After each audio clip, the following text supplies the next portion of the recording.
Tes dicoba. Sudah siap?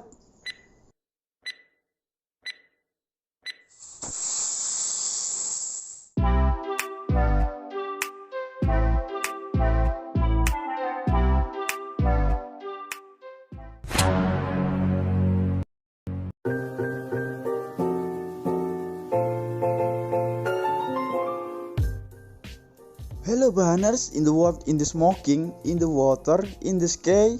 Bagaimana kabarnya? Lagi-lagi kembali lagi bersama saya, Jin Kopler, yang tidak kemana-mana selain menjedok in the room. Kali ini saya akan merangkum sebuah film yang akan membuat jiwa-jiwa adrenalin Anda bergejolak, berjudul AC baru setelah dipasang tidak mau dingin. Dan tanpa banyak bercerita di awal, dan langsung saja pasang handsfree, simetriskan rebahan, kencangkan celana dalam pacar kalau punya. Selamat menonton dan kita katakan bersama-sama 3, 2, 1. Check it out.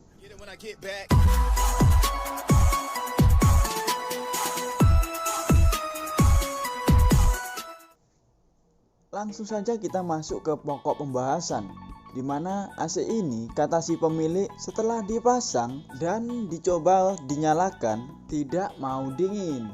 Padahal di sini AC-nya mereknya Panasonic 2 PK-an, barangnya masih baru semua. Dan kata si pemilik, teknisinya sudah angkat tangan dan tidak mau mencari penyebabnya di mana. Dan dari sini ada beberapa faktor yang menyebabkan AC itu tidak mau dingin. Dari mulai power yang masuk, lalu pada kompresor, atau juga pada instalasi pemasangannya. Dan langsung saja kita cek ke odornya. Seperti pada umumnya teknisi, setelah dinyalakan indoornya dan di mode cool, lalu langkah selanjutnya pengecekan pada odor.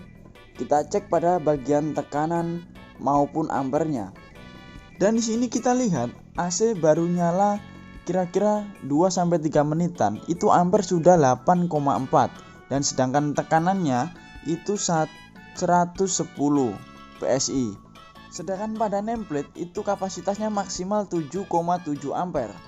Dan di sini sebelum mati overload pada kompresor, kita kurangi saja pada tekanannya ini, kita kurangi kira-kira ampere sampai 6,7 ini. Lalu kita tutup kembali, yang tadinya tekanannya 110 sekarang kita lihat tekanannya menjadi 70. Nah, di sini ampere semakin naik dan semakin naik, sedangkan pada pipa baliknya ini tidak mau dingin sama sekali.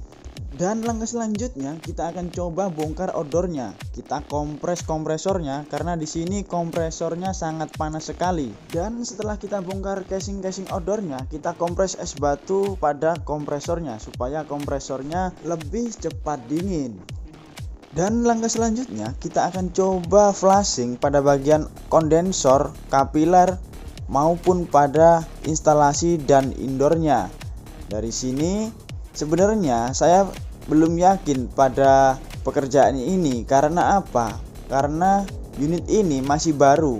Kemungkinan kecil jika odor ini buntu ataupun indoornya buntu dan juga pada kapilernya buntu. Oke, langsung saja kita copot atau kita lepas pada bagian kapilernya ini, lalu bagian pipa yang masuk ke high press kompresor dan juga pada keluarnya kompresor atau pipa low pressnya. Kita lepas lalu kita flashing. Dan di sini terlihat pipa sudah terlepas semua. Lalu langkah selanjutnya kita pasang pentil pengisian dan kita flashing menggunakan R11, lalu didorong menggunakan N2. Kita flashing pada bagian kondensornya saja dulu. Nah, ini prosesnya pemasukan R11. Setelah R11 nya masuk ke kondensor, kita pindah selang manifold ke N2, lalu kita tekan dengan N2. Dan yang perlu kita ingat, di sini kita harus berhati-hati saat membuka N2 ini. Di sini pembukaan N2 tidak boleh terlalu kencang. Karena apa? Karena tekanan N2 ini terlalu tinggi. Nah, sambil buka N2-nya pada tabung, kita juga lihat pada bagian manifoldnya itu jarumnya naiknya pelan-pelan. Dan ini dia proses flashingnya.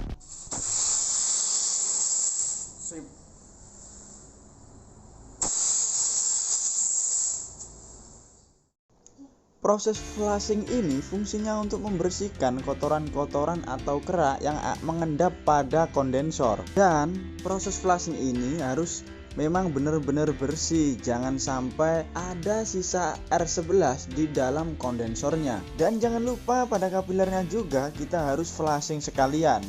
Dan setelah flashing selesai, kita pasang kembali kompresor pada tempatnya. Dan di sini pemasangan kompresor ini jangan sampai terbalik. Dan setelah itu kita akan coba tes posisi kompresor kosongan. Dan di sini kira-kira ampernya berapa setelah kita flashing, ada perbedaan atau tidak setelah dan sebelum kita flashing.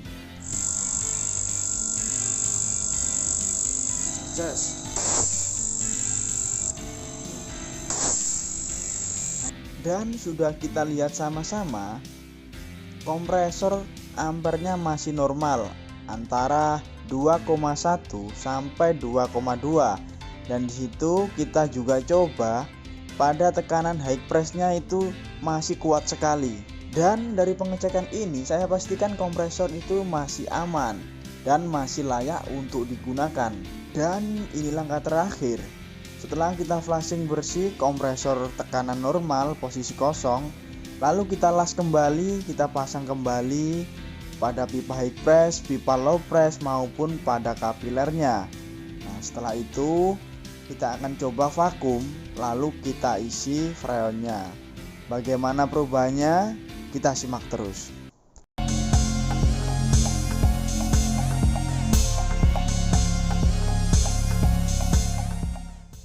Dan sambil kita isi freon, sekalian kita juga lihat patokan pada ampernya.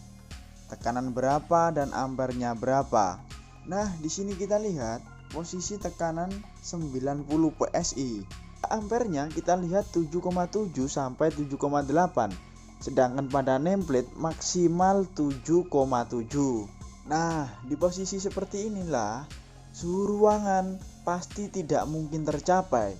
Dan pada kompresor lama-kelamaan juga panas, semakin panas dan akan overload karena amper di sini semakin naik dan naik. Dan yang jadi pertanyaan, apa penyebab dari permasalahan ini? Sedangkan buntu juga tidak, flashing juga sudah, tapi tetap tidak mau dingin dan amper juga semakin naik melebihi kapasitasnya. Dan ini dia penyebabnya. Dan ternyata power yang masuk tidak sampai 220 volt. Jadi ini sangat pengaruh pada kompresor. Nah, dari sini permasalahan sudah ketemu. Dan tamat. Ending yang sangat membagongkan. Saya Jin Kopler beserta kru yang bertugas pamit undur diri dari hadapan kalian semua. Jangan lupa like, komen, dan subscribe agar saya sedikit mendapatkan uang dari AdSense untuk mengganti biaya kopi dan rokok selama saya mengedit video ini. Salam teknisi murah Indonesia.